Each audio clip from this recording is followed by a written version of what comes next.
Do y'all remember when Andre 3000 walked on the stage at the 95 Social Awards and told the East Coast and West Coast that the South had something to say?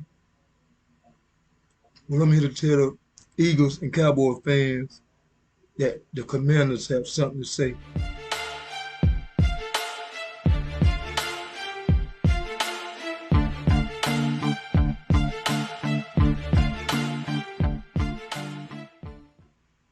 Welcome back to another Burger and Gold conversation. A conversation that I'm really tired of having. As a Commanders fan, and I know some of y'all feel the same way, I'm kind of getting tired of turning on to the sports channels, ESPN, FS1, whatever, wherever I go, and they're doing these preseason predictions. Uh, the conference um, records and division records, and it just always seems like they always like the Commanders are afterthought, And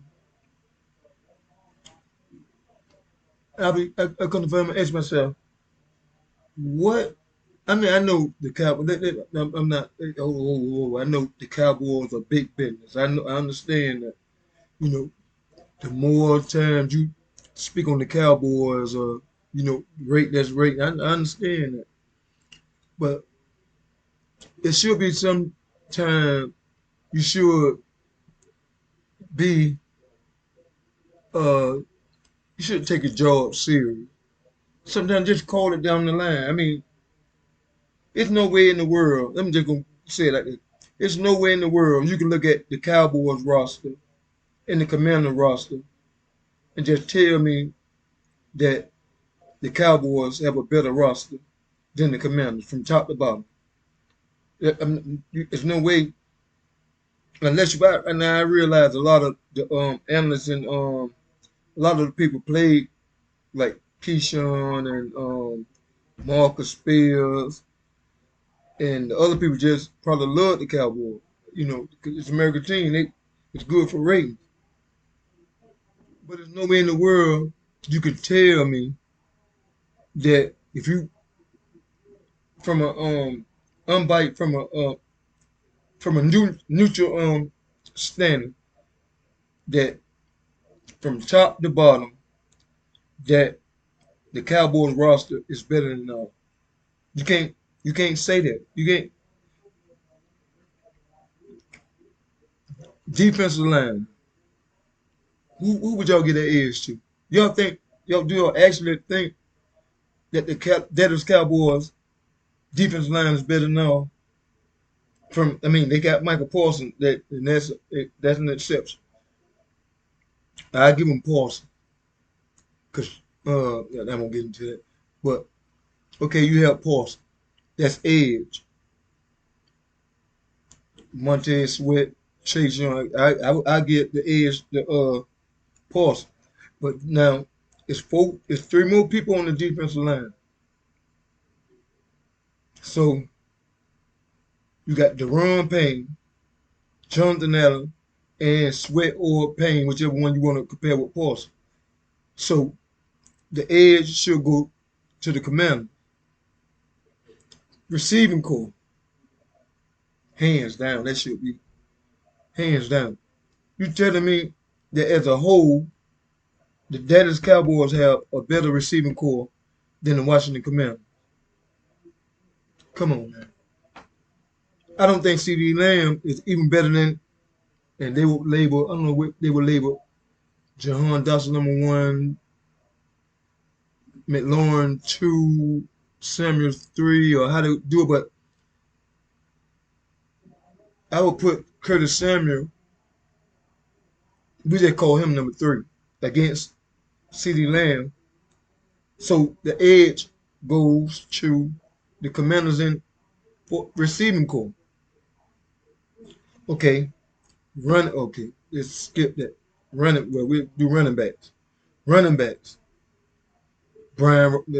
let's skip that. Zeke gone, Pollard just coming off an injury. Uh, Secondary, the edge. Okay, we're just the only thing we might can tilt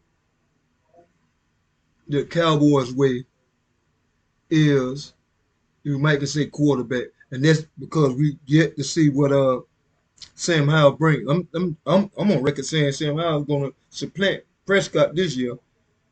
Daz Prescott or Dak Ascott, either one. Dak Ascott or Daz Prescott, as in you get it. Uh, Offensive line. Well, right before I made this video, I just seen they re-signed, they worked out a deal to bring Zach Morton back. So um, I got news for y'all. The Dallas line is not the dominant line, but they would win the Super Bowl with. Tyron Smith off injured. Uh, Zach Morton. I can't. I would never disrespect Zach Morton, but Dallas got problems on their offensive line as well. And one thing for sure, you could say the Commanders led the league in time of possession last year. Bad as everybody want to say our offensive line is, we led the league in time of possession. So that accounts for something. So it's gonna be a lot of. I know right now in the preseason we did that preseason game. The Lions struggled. The new right tackle while he struggled a little bit, but I'm just thinking maybe nobody wanted. We didn't. I'm not quite sure they didn't want to show nothing in the first preseason game. So I don't hold that stock in that because it all comes. When it's all said and done, I'm thinking for the first couple of games, at least to probably midway through the season, we're gonna be a run heavy team. We're gonna excuse me, we're gonna try to control line of scrimmage and bring Sam Howell along slow. Even though I think he's ready. I think he's a better quarterback than that right now as we speak. It's nowhere in the world you can tell me that Sam Howell, even his rookie season, I know he's not a rookie, but his first year starting, that he's gonna throw 17 interceptions. I just no, you can't. I never believe that. And bad as we played last year, we won 8 games. If it wasn't for Carson Wentz seeing imaginary people in the pocket, we'd have been in the playoff. But that neither here nor there. But I'm gonna remind Mark Holmes, go back to the 26th, the 6th, week 18 game. That was not a mirage. That showed you the difference in teams. We Sam Howell's coming for that number one quarterback in the NFC East. And as about week 8, well I say week no later than Thanksgiving game, Sam Howell's gonna you're gonna hear a different tune about each quarterback. Dak gonna be on the decline. Sam Howell's gonna be on the upswing. Now let's get to Philly 500.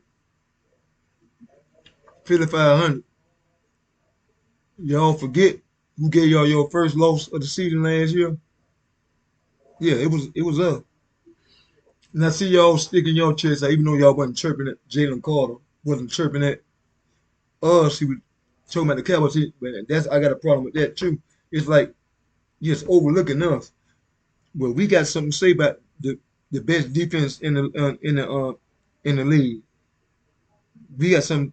We got both our edge rushers on contract years this year. We just drafted Emmanuel Forbes, who led the nation in interceptions, which was one of our deficiencies as a team. We didn't get enough turnover. But I think we still was ranked. It's hot out here. It's hot. I think we still was ranked 6 or 7 in total defense. With all and the stats go a long way. With stats can be deceiving too, because you got to think about all the short fields and stuff that we gave away, and yeah, like yeah, the short fields and turnover when you turn the ball over and in your own side of the field, your own man, that's a recipe for disaster. But as we can say about, as I say, Sam Howell is better than Dak Prescott. They're gonna say, "Oh, he one game can't go." So how in the world can you tell me that the Philadelphia defensive line is better than a proven Washington defensive line? We don't know what Jalen Carter is going to be. We don't know if Jordan Davis is going to be the next Mount Coda who eat his way out the league, can't control his weight. We got to wait and see. So you can't say one thing here and then go back there. We got to go with the proven, and that's Jonathan Allen and Deron Payne are beasts in the middle. We don't know what Jalen Carter going to be. We don't know what Jordan Davis going to be. But we know what Jordan. If you go by what we've seen already, Jordan Davis, how many games did he play last year? I think he had a weight problem last year. Couldn't stay on the field. Couldn't get on the field. Couldn't stay on the. We don't know if Jalen Carter going to be dedicated. We don't know. But we know what the Bama boys is. Those are the Georgia boys. We know what the Bama boys already established. Two Durant. Oh, so we know. I mean, we got another Bama boy there. It's I hope he's all right. But injured again. But we know what the two ones that's been here, that's got film on tape. We know Jonathan Adams and Deron Payne. So is the Eagles receiving core better? I wouldn't. We got you got Brown, but Smith, is he better than I take Smith? So to me, as a whole, not individual, AJ Brown is who he is. But as a whole, is the Philadelphia receiving group better than the Washington? The answer to me is no. So that's defensive line for Washington because we can't. As we said, if I say saying how better than Dak Prescott, you say, well, there's only one 26-6. So we're gonna say that proving the Commanders defensive line, if we just going on what we seen, the Commanders defensive line is better than the Philadelphia defensive line. We don't. That's just we go by what we seen. Receiving core as a whole unit, you got Brown and Smith. We got McLaurin and Dotson. Now, who you got for Simmons? So, edge on that also goes to the Commanders. Offensive line, well, I don't, yeah, offensive line fit Philly. They got one of the best. I always thought it was the Browns, the Colts, the Brown, and who else? I know the Colts and the Brown should be the top two offensive lines in football, period. But I'm thinking they're saying it's Philly. So I give them that. Secondary, we got a lot of young players, mainly forwards. I'm just gonna give us secondary. Uh, Offensive line, defensive line, special team. So one thing left, we can say quarterback. I'm not ready to say, and a lot of people will say, "Man, you crazy now. You went too far." But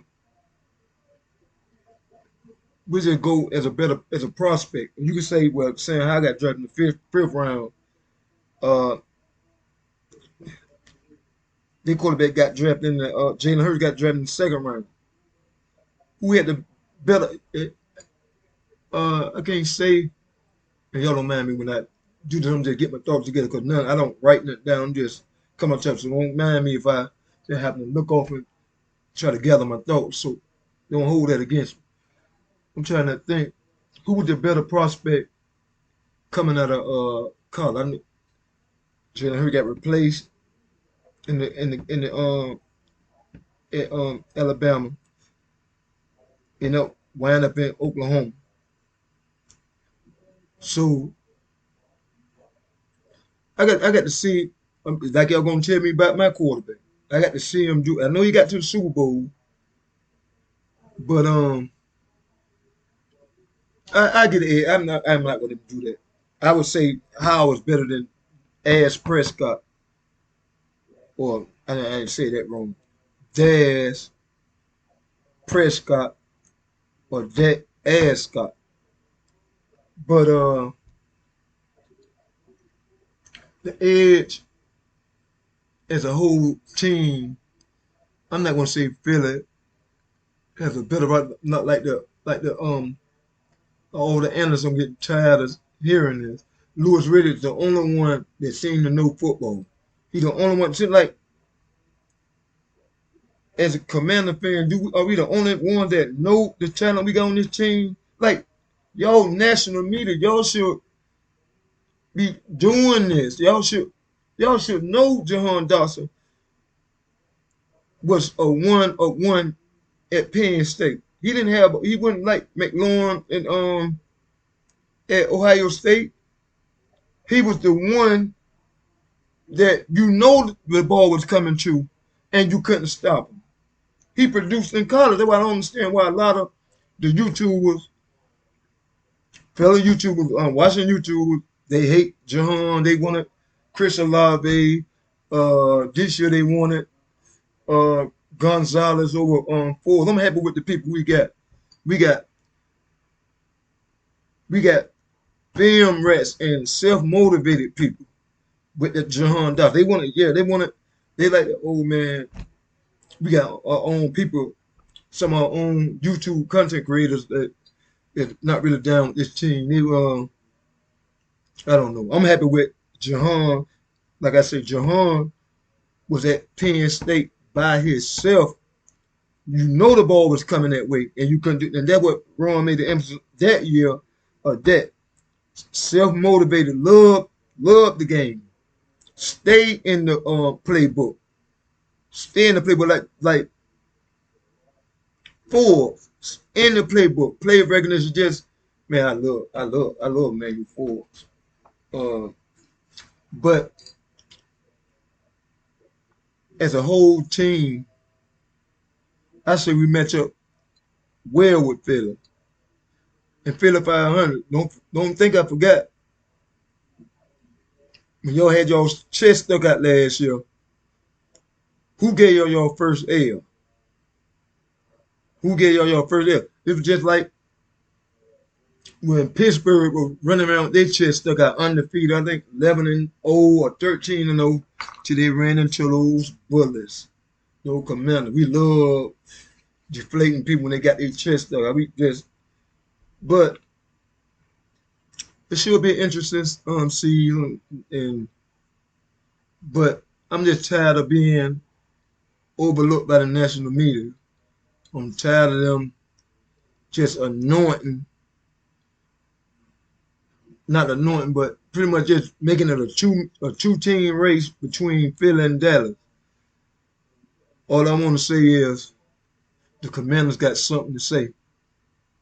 Comment, like, subscribe to the channel, and come back for another conversation. Thanks.